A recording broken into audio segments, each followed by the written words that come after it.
Actu Média. Actu Média. Actu Média sur Radio Laser. 95.9 FM.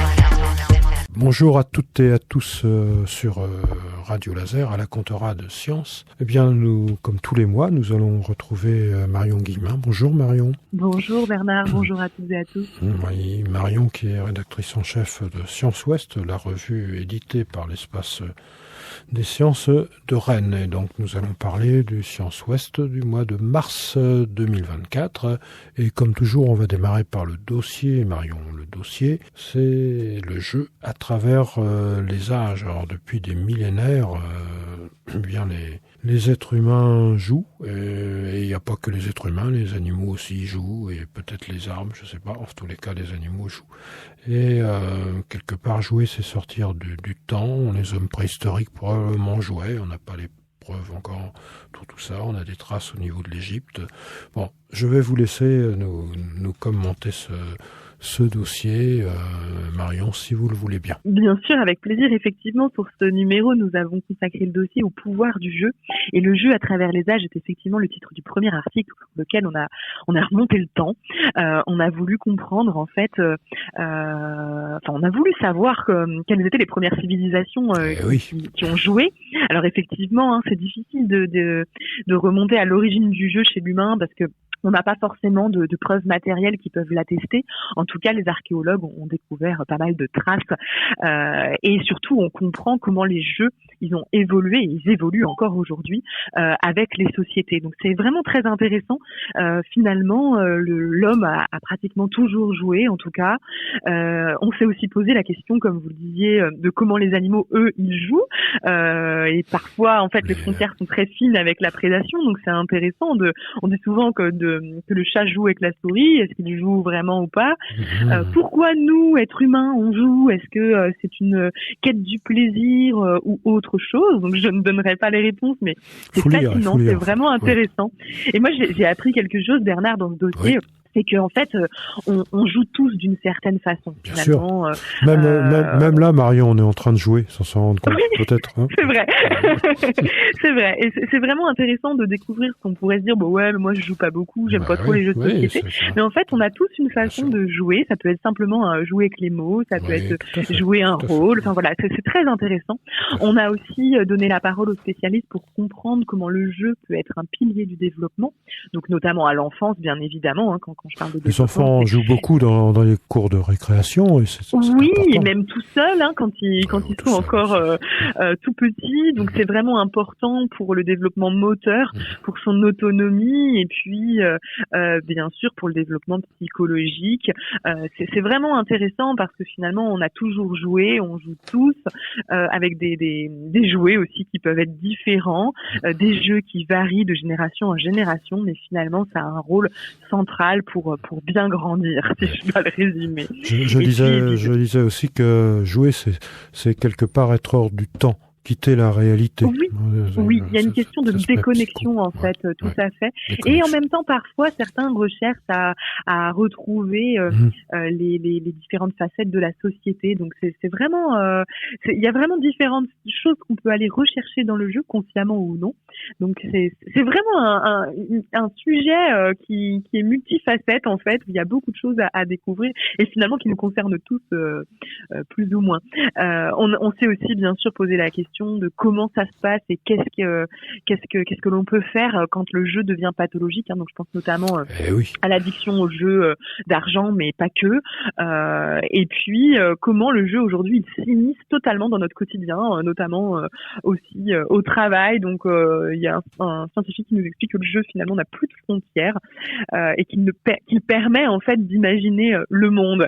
Voilà, et c'est certainement ce que faisaient les hommes préhistoriques aussi à leur époque. Donc c'est vraiment une lecture qui nous emmène dans un voyage dans le temps, dans les plateaux de jeu, dans la psychologie. C'est vraiment, on a vraiment sollicité des scientifiques de tous horizons. Donc c'est passionnant. Voilà, si je dois le résumer. Une partie, on parle aussi des jouets qui ont un genre aussi. Oui, tout à fait. La poupée pour les filles et le camion pour les garçons, et que finalement, actuellement, on réfléchit beaucoup là-dessus. Oui, tout à fait. Tout à fait. Petit article intéressant aussi et puis comment la cour de récré, on parlait de cour de récré, comment c'est une micro-société aussi. Oui. C'est vraiment, je pense qu'on a tous des souvenirs en cour de récré. Et c'est vrai que c'est un temps aussi qui est vraiment important pour libérer l'imaginaire, parce que finalement, les enfants, ils inventent beaucoup de choses, beaucoup d'histoires. Et ce sont vraiment des moments très précieux pour que chacun joue son rôle. Voilà, donc j'en dis pas plus, mais c'est vraiment intéressant. Comme vous le disiez, on joue à tout âge, que l'on soit bébé ou que l'on ait 95 ans ou plus. Tout à fait. Bien. Donc c'est un dossier pour tout le monde. Tout à fait, c'est pour tout le monde. Voilà, c'est ça, voilà. De 7 à 100 ans. Oui. Même avant. Alors, on parle de quoi maintenant, de la prison Jacques Cartier? Oui, on peut parler de ce projet-là. Effectivement, on a consacré une double page avec des très belles photos de la prison Jacques Cartier, donc à Rennes, parce que peut-être que vous le savez, mais Rennes Métropole a racheté les lieux en 2021. Alors, ils veulent en faire quoi? Qu'est-ce qu'ils veulent? Alors, on n'a pas, pour l'instant, il n'y a pas de projet précis qui n'a été annoncé, mais l'idée, c'est de transformer ce lieu pour un projet culturel et citoyen. Donc, c'est de lui redonner vie quelque part. Donc, nous ne savons pas encore ce qui sera fait. En tout cas, pendant ce temps-là, parce que du coup, il y a une réhabilitation qui est en train de se faire. Pendant ce temps-là, il y a 3 historiennes rennaises qui ont profité, en fait, qui ont pris l'opportunité de recueillir les mémoires, comment elles font des témoignages. Alors en fait, l'idée c'est de récolter. En fait, elles veulent récolter les témoignages, et ça a commencé, de celles et ceux qui ont eu une relation à la prison. Donc ça peut être des anciens détenus, ça peut être des proches de détenus, des surveillants aussi, voilà, du personnel en fait, mais aussi des voisins ou les descendants de résistants emprisonnés. Alors c'est hyper intéressant. On découvre qu'en fait dans une prison, c'est pas un terrain de recherche comme les autres, et finalement ce sont des rencontres humaines. Enfin voilà, je vous laisserai découvrir l'article, mais on découvre en fait la façon dont la prison était un lieu de vie, mine de rien, et puis surtout comment il y a beaucoup d'émotions dans les témoignages. On découvre à quel point il y a des choses qui sont très fortes et qui sont encore très présentes dans la mémoire. Ça doit pas être évident pour certains de se confier ou des anciens prisonniers ou des surveillants par rapport à ce qu'ils ont pu vivre. Effectivement. Et puis finalement, ce qu'elles expliquent, les scientifiques, c'est que sans collecte, en fait, c'est tout un pan de l'histoire qui pourrait être condamné à tomber dans l'oubli. Et l'idée, c'est vraiment aussi de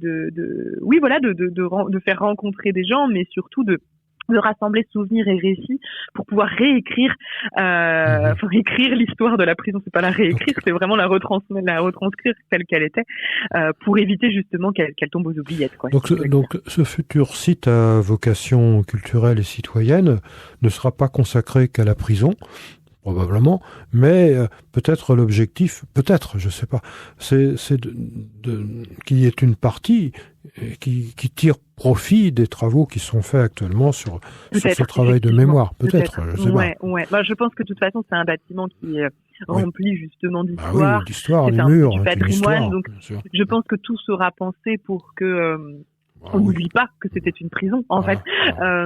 Mais par contre, c'est même pas moi, c'est qu'il n'y a pas eu d'annonce, en fait, de projet précis. Donc, en attendant, en tout cas, il y a beaucoup de choses qui s'y passent. Voilà. Et c'est vraiment un travail de recherche participative, en fait, qui réunit, alors il y a une 12aine de personnes, chercheurs et non-chercheurs, qui finalement sont proches du milieu carcéral et qui permettent de montrer que le passé d'un lieu peut vraiment inspirer son avenir aussi. Là, je reprends les mots de ma collègue qui a écrit l'article, mais c'est vraiment ça, et je vous invite à découvrir parce que c'est vraiment un lieu très particulier très bien fait, et c'est intéressant. Alors, c'est un site qui peut être visité pendant les journées du patrimoine. D'accord. Donc il y a peut-être dans vos auditeurs, il y a peut-être certaines personnes qui ont visité la prison, mais là c'est vraiment des coulisses d'un projet de recherche en lien avec ce site-là. Voilà. Très intéressant. Alors donc à lire toujours dans Science Ouest. Et puis on va parler de badminton maintenant. Alors je voulais vous poser la question. Qu'est-ce qu'un slice en badminton? Alors un slice, un geste particulier. J'ai pas la définition. Oui, tout à fait. Alors attendez, je reprends devant l'article parce que je tourne ma page. Effectivement, en fait, c'est un geste particulier. Voilà, c'est ça, et qui finalement permet Alors attendez, je perds. Ah oui, je vois. C'est un coup de raquette. Voilà, c'est ça. J'ai retrouvé la ligne. Excusez-moi. C'est quand la raquette frotte le volant pour modifier. Voilà, exactement. C'est ça. Il faut faire tomber le volant derrière voilà, le filet. derrière. C'est ça, ouais. Voilà, c'est ça. Alors là, il paraît que ça favorise les gauchers, c'est ça? Oui. Exactement. Alors, je vais pas rentrer dans le détail parce que sinon je vais lire l'article. Mais effectivement, en fait, c'est un physicien rennais qui s'est intéressé du coup, c'est de la physique, à la façon dont le volant en fait tourne quand on le frappe. Alors, il tourne dans le sens inverse des aiguilles d'une montre. Exactement, exactement. Et en fait, c'est la façon dont un gaucher ou un droitier va frapper le volant qui va entraîner cette rotation. Voilà, et en fait, il y a une différence entre les gauchers et les droitiers pour ce geste-là, pas pour les autres. Mais en fait, ça modifie sa trajectoire et donc ça a un avantage pour le gaucher ou la gauchère. Voilà, donc c'est toute une histoire de sens en fait du volant et la façon dont en fait il va chuter et donc il va être ralenti ou pas. Donc on ne sait pas si les gauchers gagnent plus facilement que les droitiers au badminton. Je ne sais pas. Il y a eu des statistiques. Je n'ai pas le chiffre. En tout cas, ils ont un avantage dans le slide quand ils le frappent. Pour le slice. Ok, d'accord. Donc voilà, on a déjà vu ces trois parties. Je voulais aussi signaler, comme toujours, l'article Point Science de Michel Cabaret qui nous parle des bulles dans les verres de champagne. Enfin, donc, vous pourrez lire ça, c'est intéressant. Et puis, moi j'ai noté 2 livres intéressants, mais tout est intéressant. En tous les cas, Éloge de l'imprévu par Jean-Claude Veil chez Belin Éducation. Et puis, La Terre habitable, c'est un sujet tout à fait d'actualité pour le futur notamment, par Jérôme Gaillardet. Tout ça, c'est paru en 2023. Et puis, il y a toute une série d'articles, toujours dans Science Ouest, sur la carte blanche. Enfin bon. Oui, on parle de la dette publique aussi, qui est très intéressant, une interview sur de l'économie. Et du tatouage, parce que c'est bientôt la journée mondiale du tatouage. Donc on explique comment le tatouage il est vivant finalement sous la peau. Qu'est-ce qui se passe quand on se tatoue? On n'en a pas parlé, mais c'est très intéressant aussi. C'est important aussi. Et puis on parle aussi du cheval chez les Romains. C'est exact. Génial. Écoutez, on va pas tout dire, et on vous donne quelques titres comme cela. Donc, pouvez vous procurer. Est-ce qu'on peut se procurer déjà sur Science Ouest? On peut rappeler. Vous pouvez le commander en ligne directement sur le site de l'Espace des Sciences. Pour les plus éloignés, c'est le plus pratique et vous le recevez directement dans la boîte aux lettres. C'est très bien, et puis, pour les Rennais, alors il est dans quelques librairies partout en Bretagne, mais sinon je peux vous donner rendez-vous directement devant le laboratoire de Merlin à l'Espace des Sciences.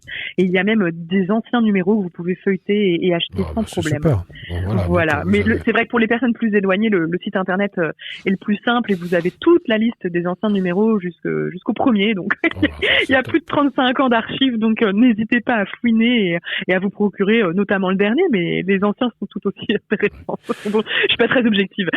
Non, mais vous êtes rédactrice en chef, Marion. Normal.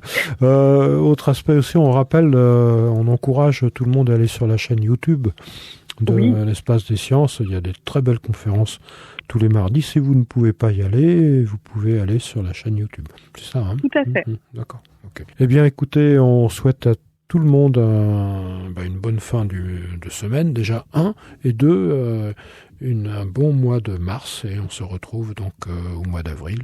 Et prenez soin de vous d'ici là. Au revoir à toutes et à tous, et au revoir Marion. Au revoir, merci beaucoup.